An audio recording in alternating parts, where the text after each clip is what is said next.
I can't believe some of the calls we've got. I don't know what you think, but the lack of compassion that one or two of you have shown this morning, perhaps two or three, for the survivors of Grenfell Tower, I can't believe it. You think, like I do, that all survivors, if they think like me, that they should be given permanent residency in the UK after all the horrors they've been through and after the ways in which our society, whether anyone specifically is to blame or not, we'll wait and see.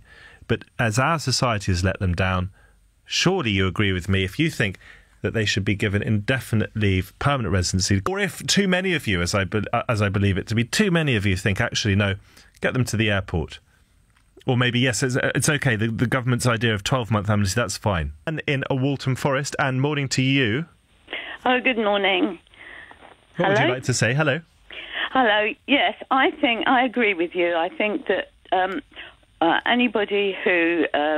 all the victims of the fire, which was so horrific, and I think anybody who knows, and I do know people who knew the fire service that helped there, the circumstances were so horrific of that fire and how the people suffered, children and everybody who is directly affected by it, should be helped by our country regardless of their status, and providing there are no other circumstances like, you know, reasons why they could not be given permanent status. I think they should be given it without it was just so horrific.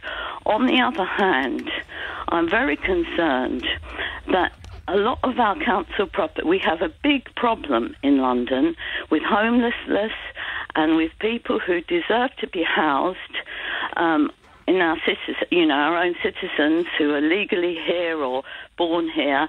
They cannot be housed because we have a shortage of council property, and I think there are some very ruthless people who are gaining financially by subletting property, and I think Grenfell has highlighted that, and I think we have a big problem, and I think that anybody, the council have a list of the flats and who the flats are let to.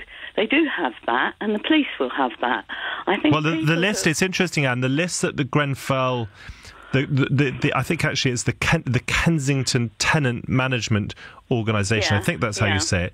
The list that I think it was they'd given to the police.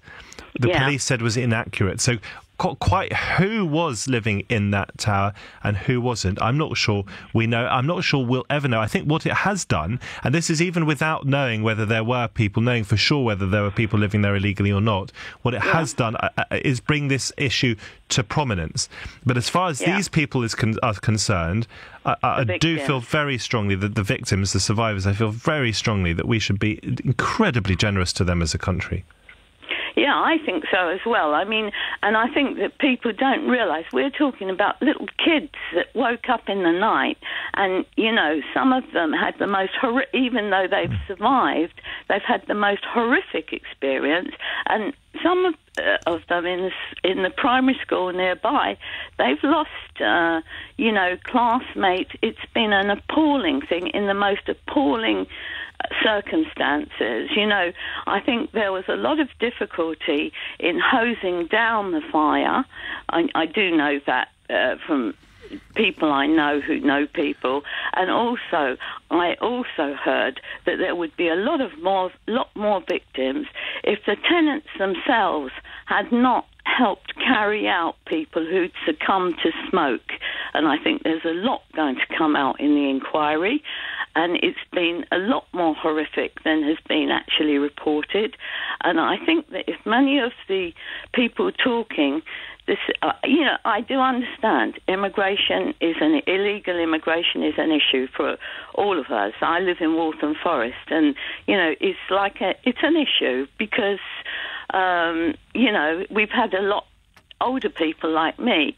We've had to really change our views a lot on many subjects over the last 40, 50 years. But as you say, these are people. The world belongs to all of us.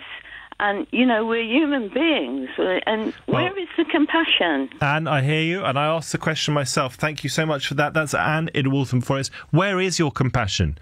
Do you really believe that these people who've survived this horror don't deserve to be made residents of this country for the rest of their lives when they've lost everything?